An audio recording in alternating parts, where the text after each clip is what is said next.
What's going on, everybody? So in this video today, I'm going to show you all what all it takes, or what all that you need to do, excuse the blower motor clicking, to carb swap a 1988 to 1994 Chevy Silverado. There's a lot of misinformation out there about what to do in terms of one of these. This is more specific, more towards 93 and 94 that have the electronic 4L60E. If you have a 700 R4, a lot of what I'm going to say towards the end of this video doesn't apply to you, but this is to help give you guys an idea of what to do if you're doing this for the first time. Crew U07 did a really good video on how to set the fuel system up, but I had to figure the rest out for myself. This is a 94 model truck with a 1996 Vortec 350 that has been swapped in along with a carburetor. The first thing, and you don't have to do this exactly how I did it, and this is very rudimentary compared to how it should be. I just got the truck up and running maybe a week or two ago, and I wanted to come out and make a video with it while it runs. The first thing is you will need a fuel pressure regulator if you're keeping the electric pump in the tank. You can see I unhooked the stock lines from down underneath, ran them up here, double clamps on both sides.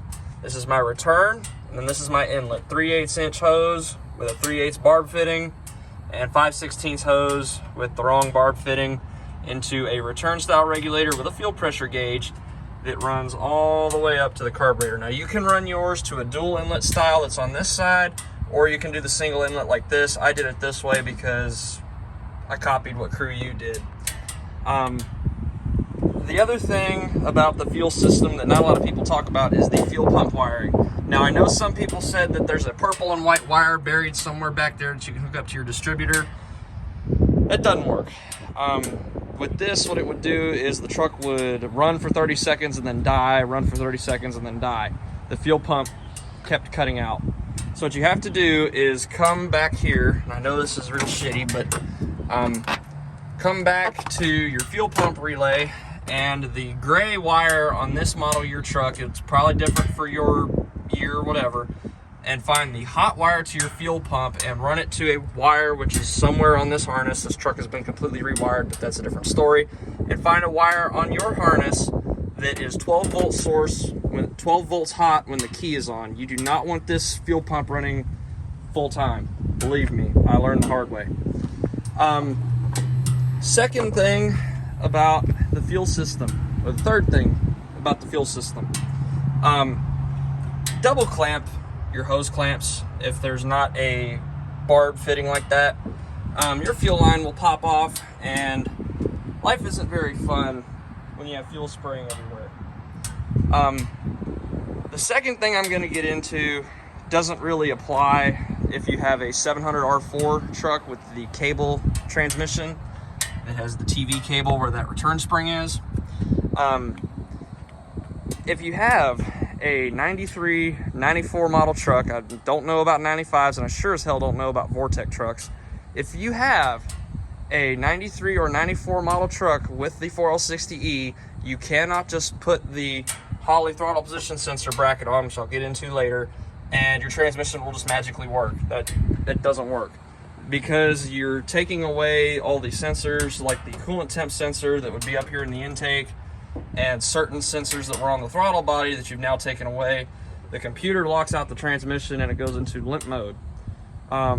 You can drive it that way, not for long. You'll blow up the transmission, which is precisely what I did, and then you'll learn why transmission rebuilders charge as much as they do. So to fix that, what you need to do is buy this. This is a TCI EZ TCU made by Fast EFI. You have to hardwire this in, and what this does is this is the computer that controls your transmission. You will bypass everything in the glove box, the stock computer, all that shit's going to be bypassed.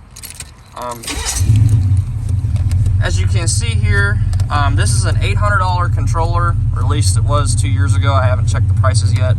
But with this, what you can do is tune on the fly with it.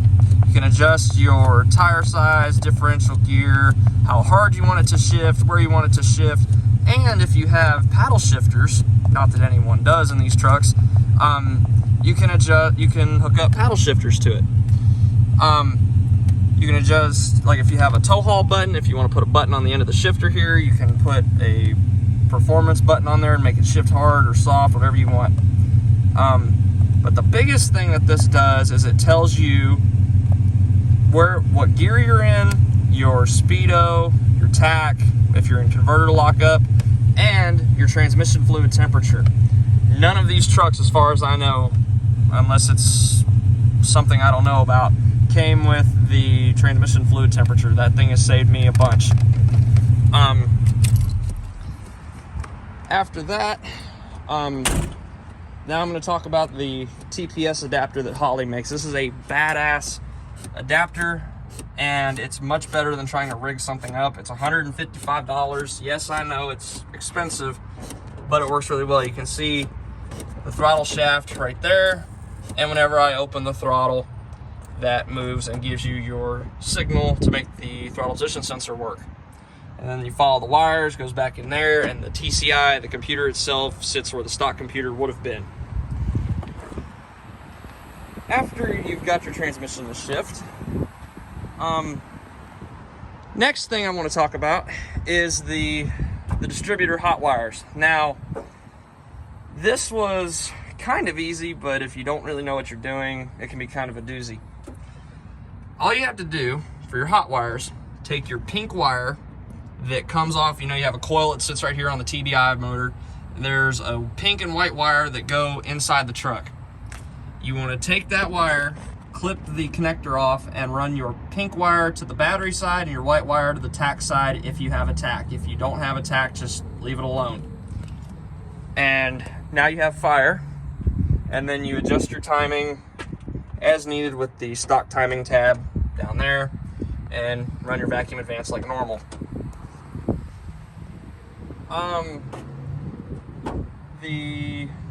The next thing that I'm going to discuss is about the 88 to 92 versus the 93 to 94. So what makes this swap, I highly advise this swap if you have a 700 R4. It will seriously wake the truck up. The stock motors in these make 210 horsepower. Some reports say with a carburetor it makes between 250 and 260. More if you have, like I do, long tube headers and a decent intake. The truck definitely hauls ass now. It's way better than it used to be. The TBI in this one was popping and backfiring, and so I ripped it off. I wanted the performance gains, and it turned out to work well. If you have a 93 to 94, like I said, you have to put the TCI unit in, which was more than fun. And finally, after 2 years, I finally got it right. If you have a 95 to 98, I believe, Vortec truck, or if it's a 95 TBI, I don't know what to tell you in terms of this swap. I don't know if it's the same. I flat out don't know. However, I will do a video later on how to Vortec swap a carbureted truck like this. It's very simple, but I'll make another video on that later on. And finally, the other thing I wanted to mention is do not do this swap unless you're willing to spend a bit of money. The carburetor alone was $400. You can probably get them cheaper if you look used or whatever. Had to buy an intake for it, had to buy a distributor as well, had to get the transmission rebuilt, which was my own fault. The TCI controller was about $800. That's why the wiring looks so bad on this truck. I spent probably a solid 2 months trying to find diagrams for this, and a stock harness that I could make work, but apparently you can't find a 94 model 350 TBI complete wiring harness. I don't know why. That's like the most common variant of this truck. And then just, it takes a long time. I drove this truck for about 6 months with the transmission not working right, and I regret it entirely. Transmission had issues already, but me driving it just made it worse. Like I said, you will see a big gain in performance.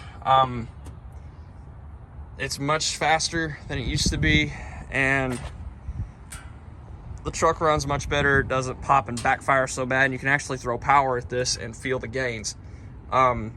If you're looking for reliability and fuel economy,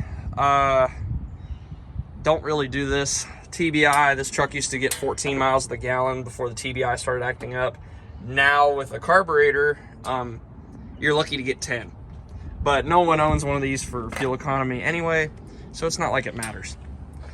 The other thing that I wanted to mention is the reliability goes down tremendously when you do this. You're having to tune and adjust the carburetor often compared to the TBI, where you just get in it, start it, and go. But it's completely up to whatever you want.